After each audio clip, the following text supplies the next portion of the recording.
കവുങ്ങിൻ്റെ മുകളിലുണ്ടാകുന്നൊരു സാധനമുണ്ട് പഴയ കാലത്ത്, ഇപ്പോൾ ഉണ്ടോയെന്നറിയില്ല. ഇപ്പോഴും ഉണ്ടാവും, കുട്ടികൾക്ക് അറിയുണ്ടാവില്ല. ആ സാധനം എടുത്തിട്ട് വിശറി ഉണ്ടാക്കിയിട്ട് വീശിയിട്ട് അങ്ങനെ ഉറങ്ങാം. പിന്നെ വീട്ടിലുള്ള ഫ്രിഡ്ജ് കച്ചവടം ചെയ്യുക, വിറ്റ് കളയുക.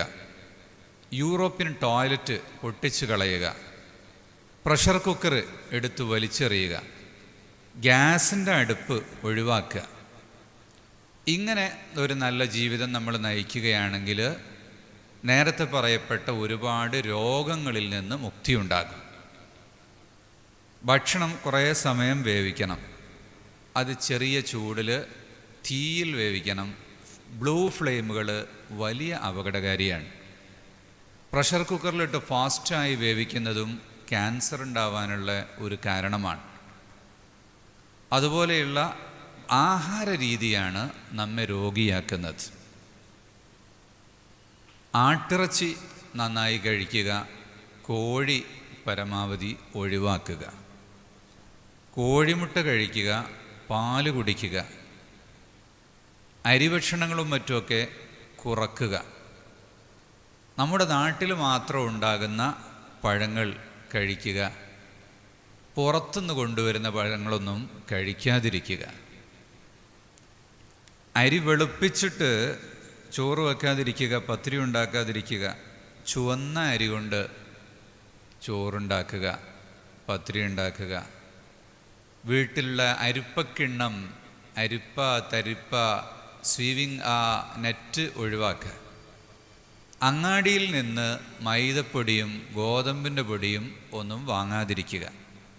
നജാത്തിൻ്റെ കീഴിൽ ഒരു മില്ല് തുടങ്ങിയിട്ട് ഗോതമ്പ് പൊടിച്ച് എല്ലാവർക്കും കൊടുക്കുക. അപ്പോൾ അതിൻ്റെ ലാഭം നജാത്തിന് കിട്ടും, നമ്മുടെ ആരോഗ്യവും നന്നാകും. നാട്ടിലൊക്കെ വയലിലൊക്കെ കൃഷി ചെയ്യുക, ആ നെല്ല് വെളുപ്പിക്കാതെ ഉപയോഗിക്കുക. ആയിഷ ബീവി റളിയല്ലാഹു അൻഹ പറയുന്നു, നമ്മുടെ കാലത്ത് അരിപ്പല്ല, പിന്നെ എങ്ങനെയായിരുന്നു നിങ്ങൾ ഈ ഉമി പോക്കിയിരുന്നതെന്ന് ചോദിച്ചാൽ അത് ഒന്നിങ്ങനെ ചേറും ഒന്ന് ഊതും, ബാക്കിയുള്ളതൊക്കെ അവിടെ തന്നെ ഉണ്ടാകും.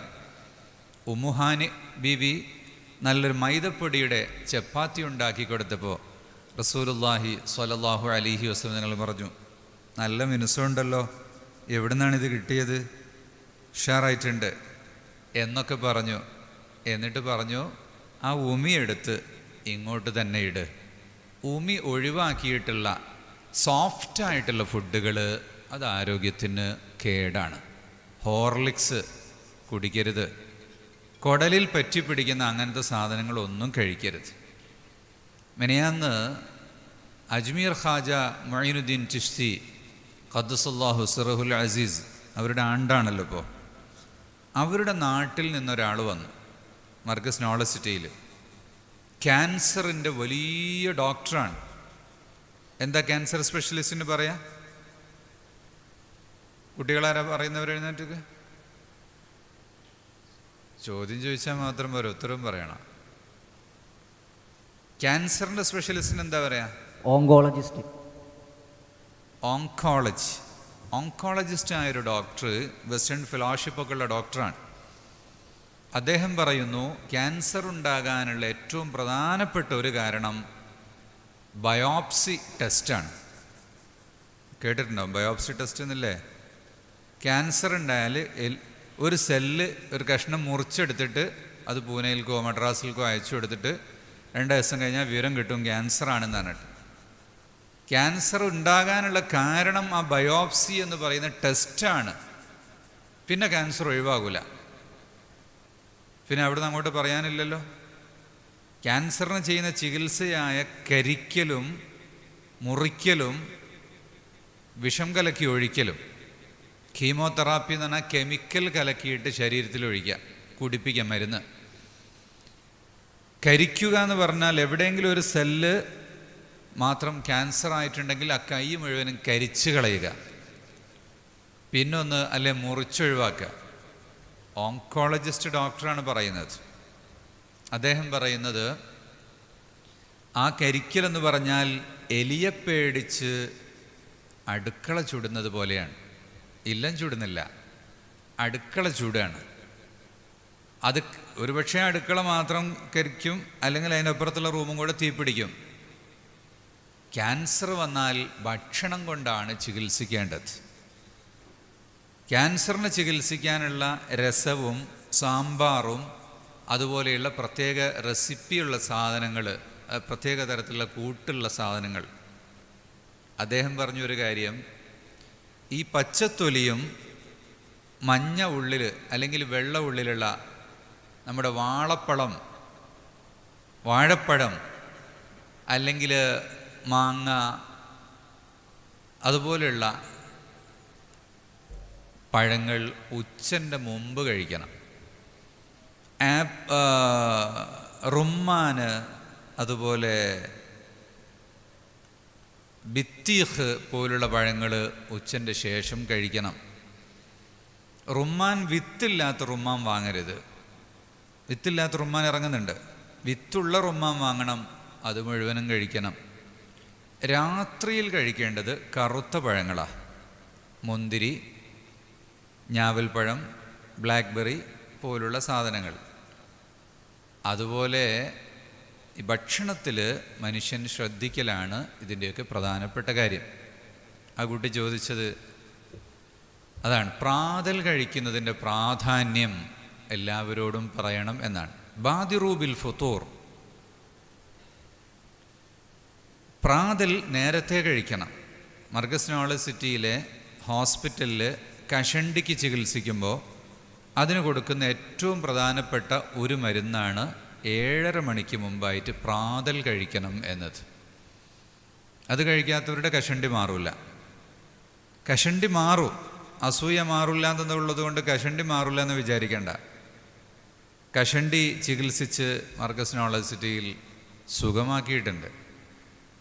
അപ്പം അതിനൊരു ആദ്യത്തെ ഒരു മരുന്ന് 7:30 മുമ്പ് പ്രാതൽ കഴിക്കണം എന്ന. വയസ്സന്മാരോടൊക്കെ ചോദിച്ചു നോക്ക്, പഴയ കാലത്തൊക്കെ രാവിലെ തന്നെ അല്ലേ ഭക്ഷണം കഴിക്കൂലേ? ഫോറിൻ ലൈഫ് നമ്മുടെ ജീവിതത്തിലേക്ക് വന്നപ്പോൾ ഗൾഫ് പോയാൽ ഇതൊന്നും ഉണ്ടാവില്ല. അപ്പോൾ അത് തന്നെ നാട്ടിലും പതിവായി. പ്രാതൽ കഴിക്കേണ്ട, രാത്രി നല്ല ബിരിയാണിയും മന്തിയും ഒക്കെ ഉണ്ടാക്കി കഴിക്കും, എന്നിട്ട് അങ്ങനെ തന്നെ പോയി കിടന്നുറങ്ങും. പലരും രാത്രിയിൽ മരിച്ചു പോകാനുള്ള കാരണം തന്നെ ഈ രാത്രിയിൽ മത്തി കഴിച്ച് ഉറങ്ങുന്നതാണ് എന്ന് സൗദി അറേബ്യയിലെ കിങ് സൗദി യൂണിവേഴ്സിറ്റിയിലെ എമർജൻസിയുടെ പ്രൊഫസർ പറയുന്നത് ഞാൻ കേട്ടിട്ടുണ്ട്. രാത്രിയിൽ ഭക്ഷണം നിറച്ചും കഴിച്ചു പോയി കിടന്നാൽ ശരീരത്തിലുള്ള വെള്ളം ചിലപ്പോൾ വലിച്ചെടുക്കും. പ്രത്യേകിച്ച് മീന്, ഈത്തപ്പഴം പോലുള്ള ഡ്രൈ സ്വഭാവമുള്ള സാധനങ്ങൾ വെള്ളം വലിച്ചെടുക്കും. ഡെസേർട്ടിലുണ്ടാകുന്ന സാധനങ്ങൾ വെള്ളം വലിച്ചെടുക്കും. ഇമാം സുയൂത്തി റളിയല്ലാഹു പറയുന്ന, നബി സല്ലല്ലാഹു അലൈഹി വസല്ലം തങ്ങൾ ഈത്തപ്പഴം കഴിച്ചാൽ ഉടനെ വെള്ളം കുടിക്കും. അത് ഡെസേർട്ട് ഫുഡാണ്, മരുഭൂമിയിലുണ്ടാകുന്നതാണ്. അപ്പോൾ അത് വെള്ളം വലിച്ചെടുക്കുന്ന സാധനമാണ്. അപ്പോൾ വെള്ളം കുടിക്കണം. അതുപോലെ അസറ്റിക് സ്വഭാവമുള്ളത്, എരിവുള്ളത്, ഇങ്ങനെയുള്ള സാധനങ്ങളൊക്കെ കഴിച്ചാൽ ഉടനെ വെള്ളം കുടിക്കണം എന്ന് മെഡിസിനിൽ സുയൂത്തി ഇമാമിൻ്റെ കിതാബിൽ പറയുന്നുണ്ട്. അപ്പോൾ ഈ രാത്രിയിൽ ഇതൊക്കെ കഴിച്ചിട്ട് കിടന്നാൽ പിന്നെ എപ്പോഴാണ് വെള്ളം കുടിക്കുക? കിടന്നുറങ്ങൂലേ? അപ്പോൾ വെള്ളമൊക്കെ വലിഞ്ഞ് വറ്റിപ്പോകും, ചിലപ്പോൾ അങ്ങനെ തന്നെ ഫീസായി പോകും. കഴിയുന്നതും രാത്രിയിൽ ഭക്ഷണം കഴിക്കുന്നത് ഒഴിവാക്കുക, വളരെ കുറച്ച് മാത്രം കഴിക്കുക. കഴിച്ചാലും 1 മണിക്കൂർ കഴിഞ്ഞേ ഉറങ്ങാവൂ. ഇമാം ഷാഫി റളിയല്ലാഹു അൻഹു പഠിപ്പിച്ചു, സലാസുൻ മുഹ്ലികാത്തുൻ ദവാമു മുദാമത്തിൻ വദവാമു വത്ഇൻ വഇദ്ഖാലു ത്വആമി അലത്ത്വആമി. നിത്യമായി മരുന്ന് കുടിക്കുക. ഇപ്പോൾ ഈ നാട്ടിലുണ്ടാക്കിയിട്ടുള്ളൊരു സംഗതി, ഏത് വയസ്സന്മാരോട് ചോദിച്ചാലും അവർക്കൊക്കെ അറിയാവുന്ന ചില രോഗങ്ങളുണ്ട്. ഒരു രോഗത്തിൻ്റെ പേര് പറയ്ക്കുക, പ്രമേഹം, പിന്നെ പ്രഷർ, പിന്നെ ഇവിടെ പറയും കൊളസ്ട്രോള്, പിന്നെ പുതിയ കുറച്ചും കൂടി തുടങ്ങിയിട്ടുണ്ട് തൈറോയിഡ്, പിന്നെ യൂറിക് ആസിഡ്. ഇതൊക്കെ ഏത് 80 വയസ്സ് കഴിഞ്ഞ വയസ്സന്മാർക്കും അറിയാം. എൻ്റെ നാട്ടിലൊരു വയസ്സൻ ഉണ്ട്, കുഞ്ഞോതി ഹാജി, അള്ളാഹു അദ്ദേഹത്തിന് ആഫിയത്ത് കൊടുക്കട്ടെ. ഒരു ദിവസം നമുക്ക് മദ്രസക്ക് സ്ഥലമൊക്കെ തന്നാളാ. ഒരു ദിവസം പറയാ, ഓ കൊടുക്കും. അല്ലാഹു അക്ബർ, അല്ലാഹു അക്ബർ.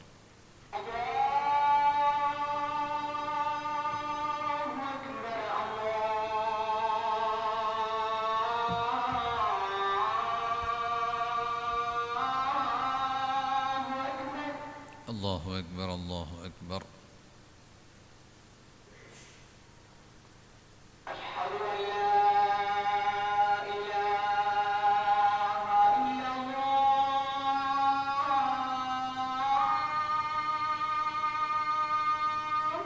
أشهد أن لا إله إلا الله.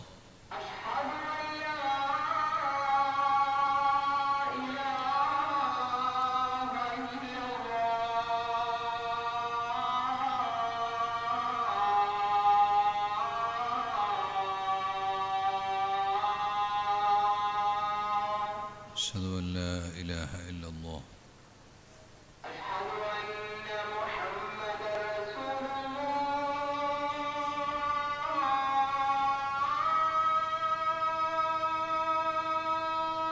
أشهد أن محمد رسول الله.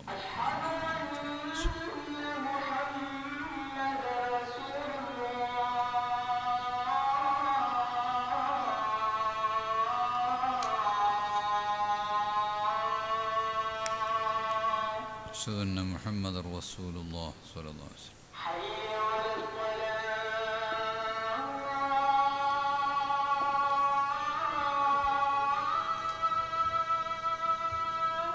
لا حول ولا قوة إلا بالله.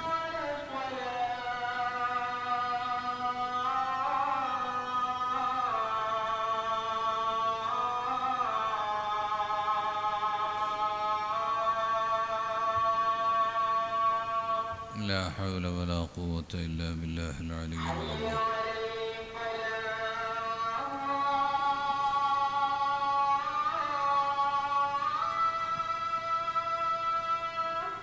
لا حول ولا قوة إلا بالله العلي العظيم.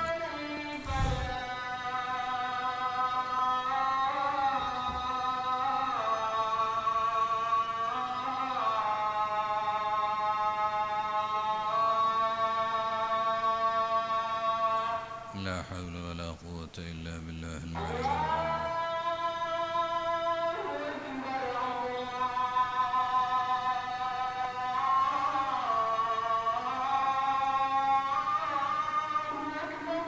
الله أكبر، الله أكبر.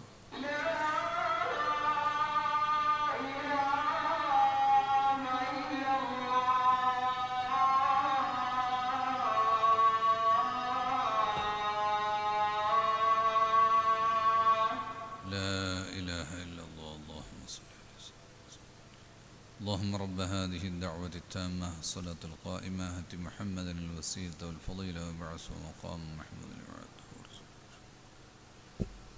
الحمد لله. മഗ്‌രിബിൻ്റെ വാങ്കിനേക്കാൾ നല്ല ഉഷാറുണ്ട് ഇശാൻ്റെ വാങ്ക്.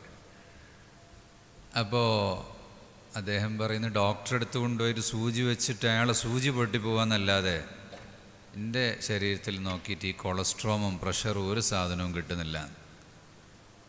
കാരണം രാവിലെ വീട്ടിൽ നിന്ന് ഇറങ്ങിയിട്ട് ചകിരി എടുത്തിട്ട് അങ്ങോട്ടിടും, വൈകുന്നേരം അതെടുത്തിട്ട് ഇങ്ങോട്ടിടും. ഒരു പണിയില്ലെങ്കിലും എന്തെങ്കിലും പണിയെടുക്കും. അധ്വാനിക്കുക, തീറ്റി കുറക്കുക. സൂമു തസിഹു നബിതങ്ങൾ പഠിപ്പിച്ചത്. പട്ടിണി കിടക്കുക, ആരോഗ്യം വർദ്ധിപ്പിക്കുക. തിന്നതിൻ്റെ മുകളിൽ തിന്നുകൊണ്ടേയിരിക്കരുത്. ഷാഫിമാൻ പറഞ്ഞത് ഇദ്ഖാലു ത്വആമി അല ത്വആമി.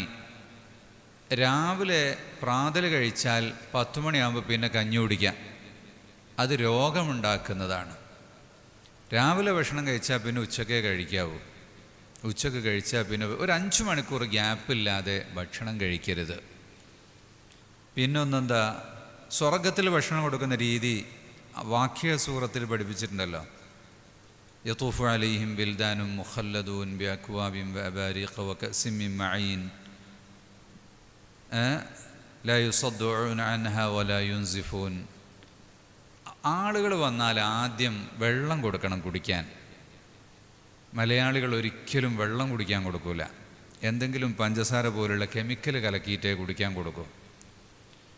അപ്പോൾ ആദ്യം വെള്ളം കൊടുക്കണം, ആർക്ക് വേണമെങ്കിലും വെള്ളം കൊടുക്കാം. അതിനുശേഷം പിന്നെ നിങ്ങൾ പായസമോ ചായയോ എന്തെങ്കിലും കൊടുത്തോളൂ. അത് കഴിഞ്ഞിട്ട് വഫാക്കിഹത്തി മിമ്മായ തഖയ്യറൂൻ, പിന്നെ ചോയ്സ് ഓഫ് ഫ്രൂട്ട്സ്, കുറച്ച് കഴിഞ്ഞാൽ ഫ്രൂട്ട്സ്. വലഹ്മി ത്വയ്രി മിമ്മായ യശ്തഹൂൻ, പിന്നെ ആണ് മെയിൻ കോഴ്സ്, ഇറച്ചും ചോറും ഒക്കെ കൊടുക്കുക. ഇതെല്ലാം കഴിച്ചതിന് ശേഷമാണ് ഫ്രൂട്ട്സ് കഴിക്കുക. പിന്നെ അതിൻ്റെ മുകളിലൊരു എന്തോ ഒരു സാധനം കലക്കിയിട്ട് പല പുഡിങ്ങും, അങ്ങനെ മനുഷ്യനെ കേടുവരുത്തുന്ന ഭക്ഷണങ്ങളാണ് മനുഷ്യനെ രോഗിയാക്കുന്നത്. എന്നാൽ ഇതൊക്കെ കഴിച്ചാലും അധ്വാനിച്ചാൽ കുറേയൊക്കെ പോകും, ക്ലിയറാവും. അതുകൊണ്ട് വെയിൽ കൊള്ളുക, സ്കൂട്ടർ ഒഴിവാക്കുക.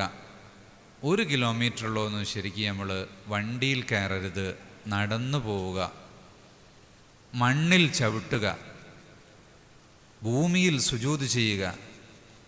വകാന അക്സറു സ്വഹാബത്തി ലാ യസ്ജുദൂന ഇല്ലാ അലൽ അർളി വകാന ഉമർ ഇബ്നു അബ്ദുൽ അസീസ് റളിയല്ലാഹു അൻഹു യസ്ജുദു അലൽ അർളി. ഫിഖ്ഹിൻ്റെ കിതാബിൽ നോക്കിയാൽ കാണാം, സുജൂദ് ചെയ്യുന്ന സമയത്ത് വിരിപ്പോ മറ്റോ വിരിക്കുന്നത് കൊണ്ട് വിരോധമില്ല എന്നാണ്. വിരിക്കാതെ തറയിലാണ് നിസ്കരിക്കേണ്ടത്. റസൂലുള്ളാഹി സ്വല്ലല്ലാഹു അലൈഹി വസല്ലം തങ്ങൾ സുജൂദ് ചെയ്ത് എഴുന്നേൽക്കുമ്പോൾ നെറ്റിയിലും മൂക്കിലൊക്കെ മണ്ണുണ്ടാവുമായിരുന്ന. അപ്പം മണ്ണില്ലെങ്കിൽ കല്ലിൻ്റെ മുകളിൽ, മാർബിളൊക്കെ കല്ല് തന്നെയാണല്ലോ, മാർബിൾ ഇട്ടിട്ട് പിന്നെ അതിൻ്റെ മുകളിൽ കാർപ്പറ്റും ഇടും, അതിൻ്റെ മുകളിൽ തലയണ ഇടും, പിന്നെ ഒരു ബെഡും ഇടും. നിസ്കരിക്കുമ്പോൾ ആൾ മറിഞ്ഞു വീഴും. അപ്പം പരുപരുത്ത സ്ഥലത്തും കനമുള്ള സ്ഥലത്തും കഴിയുന്നതും ഭൂമിയിലാണ് സുജൂദ് ചെയ്യേണ്ടത്. ഇല്ലെങ്കിൽ കൈതോലപ്പായോ പുൽപ്പായോ പോലുള്ള നാച്ചുറൽ പ്രൊഡക്ട്സിലാണ്, ഹസീർ, അതിലാണ് സുജൂദ് ചെയ്യേണ്ടത്. ഇതൊക്കെ ശരീരത്തിൽ നിന്ന് ഇലക്ട്രോമാഗ്നറ്റിക് പവറുകളെ ഡിസ്ചാർജ് ചെയ്യും. സുജൂദിൻ്റെ ഒരു പൊസിഷൻ, അത് ശരീരത്തിൽ നിന്ന് ഈ അഴുക്കുകളെ കളയാൻ ഏറ്റവും നല്ല മാർഗമാണെന്നാണ് പറയുന്നത്. മൂർധാവിലാണ് തെറ്റായ പൈശാചിക ചിന്തകളൊക്കെ ഒരുമിച്ച് കൂടുക. ലനസ്ഫഅം ബിൻ നാസുയത്തിൻ കാദിബത്തിൻ എന്നാണ്. മൂർധാവിലാണ് തലച്ചോറിൽ തെറ്റായ ചിന്തകൾ ഉദിക്കുന്ന സ്ഥലം. അവിടെയാണ് ഈ അൾട്രാ വയലറ്റ് എനർജികളൊക്കെ ഒരുമിച്ച് കൂടുക. അപ്പോൾ അത് ഒഴിവായി പോകണമെങ്കിൽ നെറ്റി നിലത്ത് വെച്ച് സുജൂദ് ചെയ്യണം. അതെന്താ പറയുക, ഒരു റീസ്റ്റാർട്ടാണത്, റീസ്റ്റാർട്ട് ബട്ടണത്. അപ്പോൾ ആ സുജൂദ് ചെയ്തും കൊണ്ട് കഴിഞ്ഞാൽ ഒരു ഉന്മേഷം വരും. നമുക്ക് എവിടെ ഉന്മേഷം വരിക? സുജൂദ് എങ്ങനെ ഉണ്ടാവുക? പള്ള കാലിൻ്റെ മുകളിലായിരിക്കും താങ്ങുന്നത്, അല്ലെങ്കിൽ കൈയിൻ്റെ മുകളിലായിരിക്കും താങ്ങുന്നത്. വയദഉ യദൈഹി എന്നാണ് പറഞ്ഞത്. വയദഉ യദൈഹി എന്ന് പറഞ്ഞാൽ കൈ വെക്കുക, കൈയിൻ്റെ മുകളിൽ ആക്ഷൻ ഉണ്ടാവാൻ പാടില്ല. എന്നാൽ നെറ്റിയുടെ മുകളിൽ സിഖല് കൊടുക്കണം. നെറ്റി വെച്ചിട്ട് അമർത്തുമ്പോൾ നട്ടെല്ലൊന്ന് വളയും, അപ്പോൾ ഒരു സ്ട്രെച്ചിങ് നടക്കും. അപ്പോൾ നട്ടെല്ലിൻ്റെ ഉള്ളിൽ കൂടിയുള്ള ഞരമ്പുകളൊക്കെ വലിയും, അതിലൂടെയൊക്കെ രക്തം പമ്പ് ചെയ്യും. സുജൂദിലേക്ക് പോകുമ്പോൾ ഖിയാമിൽ നിന്ന അതേ മക്കാമിൽ തന്നെ ആ വിരൽ അവിടെ തന്നെ ഉണ്ടാവണം. അപ്പോൾ ആ വിരൽ മുതൽ ഇങ്ങനെ കാൽപാദത്തിലൂടെ കടന്നിട്ട് ഇങ്ങനെ ഊര വഴി മേൽപോട്ട് തലച്ചോറ് വരെ നരമ്പ് ശരിക്കും വലിയും. നമുക്ക് വലിവ് അനുഭവപ്പെടുന്നുണ്ടോ? സുജൂദിൽ റുക്കുവിലേക്ക് പോയാൽ 90 ഡിഗ്രിയിൽ അങ്ങോട്ട് നിന്നിട്ട് ശരിക്കൊന്ന് വലിവ്, ഒരു സ്ട്രെച്ചിങ് നടക്കണം. അത് നടക്കുന്നില്ല. നിസ്കരിക്കേണ്ടതുപോലെ നിസ്കരിക്കൂല. എന്നിട്ട് പറയൂ ഞാൻ യോഗയ്ക്ക് പോവാന്ന്. നിസ്കരിക്കേണ്ടതുപോലെ നിസ്കരിക്കില്ല, പിന്നെ യോഗയ്ക്ക് പോകും. യോഗ ചെയ്യേണ്ട ആവശ്യമില്ല. അതിനേക്കാളും വലിയത് നിസ്കാരത്തിലെല്ലാം ഉണ്ട്. എല്ലാ എക്സസൈസും നിസ്കാരത്തിലുണ്ട്. എക്സസൈസിന് വേണ്ടി അല്ല നിസ്കാരം. അങ്ങനെ നിസ്കരിച്ചാൽ തൻഹാ അനിൽ ഫഹ്ശാഇ വൽ മുൻകർ, എല്ലാ തരത്തിലുള്ള കൊളസ്ട്രോളുകളും ഏത് ഫാഹിഷത്തും ശരീരത്തിൽ നിന്ന് അതെല്ലാം തെന്നിമാറി അകന്നു പോകും. അപ്പോൾ പിന്നെ ശൈത്താൻ ശരീരത്തിൽ നിൽക്കാൻ സ്ഥലമുണ്ടാകില്ല. ഈ കൊഴുപ്പ് നരമ്പിൻ്റെ ഉള്ളിൽ അടിഞ്ഞു നിൽക്കുമ്പോഴാണ് പിശാച് അവിടെ ഇങ്ങനെ കെട്ടി നിൽക്കുക. ഇന്ന ശൈത്താന യജ്രി മിൻ ഇബ്നി ആദമ മജ്റദ്ദം എന്നാണ്. അപ്പോൾ കൊളസ്ട്രോൾ ഉണ്ടാവാൻ പാടില്ല, വിയർക്കണം ശരിക്ക്. അതുകൊണ്ട് കുട്ടികളെ കൊണ്ടൊക്കെ നന്നായി അധ്വാനിപ്പിക്കുക, രാവിലെ വെയിൽ കൊള്ളുക, അധ്വാനിക്കുക. എന്നാൽ തന്നെ ഒരുപാട് രോഗത്തിന് മാറ്റം ഉണ്ടാകും. ചെരുപ്പിടാതെ 1.5 മണിക്കൂറെങ്കിലും മണ്ണിൽ കളിക്കുക, മണ്ണിൽ ഇറങ്ങുക, മണ്ണിൽ നടക്കുക. എന്തെങ്കിലും കൃഷി ചെയ്തോ മറ്റോ ചെയ്തിട്ട് മണ്ണ് ശരീരത്തിൽ നിന്നുള്ള വിഷാംശങ്ങളെ വലിച്ചു കളയും. ശരീരത്തിൽ അടിഞ്ഞുകൂടുന്ന വിഷാംശങ്ങളാണ് ക്യാൻസറായി മാറുന്നത്. അത് ഭക്ഷണത്തിലൂടെയും വായുവിലൂടെയും വെള്ളത്തിലൂടെയൊക്കെ കടന്നു കയറും. ഇതൊക്കെ നമ്മൾ പറഞ്ഞാലും വിചാരിച്ച് ക്ലീൻ ഫുഡ് മാത്രം കഴിക്കുക എന്ന് പറഞ്ഞാൽ നടക്കുമോ? അതെവിടെ കിട്ടാനാ? പരമാവധി സൂക്ഷിക്കുക. ഇതൊക്കെ കഴിച്ചാലും അത് ശുദ്ധീകരിക്കാനുള്ള വഴി അല്ലാഹു തആല ശരീരത്തിൽ വെച്ചിട്ടുണ്ട്. പക്ഷെ അതിന് പവർ കൊടുക്കണം, അതിനുള്ള കഴിവ് കൊടുക്കണം. അപ്പോൾ വയറിളക്കണം, 2 ആഴ്ച കൂടുമെങ്കിലും വയറിളക്കണം. വയറ് ശരിക്ക് ശുദ്ധിയാകണമെങ്കിൽ ഹെൽത്തി ക്ലോസറ്റുകൾ ഉപയോഗിക്കണം. ഹെൽത്തി ക്ലോസറ്റ് എന്ന് പറഞ്ഞാൽ എന്താ അറിയോ? ആൾക്കാർ വേറെ ഭക്ഷണം കഴിക്കാൻ തിരക്കില്ലാന്ന് തോന്നുന്നു. പരിപാടിനിടയ്ക്കൊന്നും മിഠായി കൊടുക്കരുത്. ഇതൊക്കെ സൂക്കേടാക്കുന്ന പരിപാടിയാണ്. പരിപാടികൾക്ക് വരുമ്പോൾ പുറത്ത് വെള്ളവും ഭക്ഷണവും വയ്ക്കുക, കഴിച്ചിട്ട് വന്നിരിക്കുക, അല്ലെ പോകുമ്പം കൊടുക്കുക.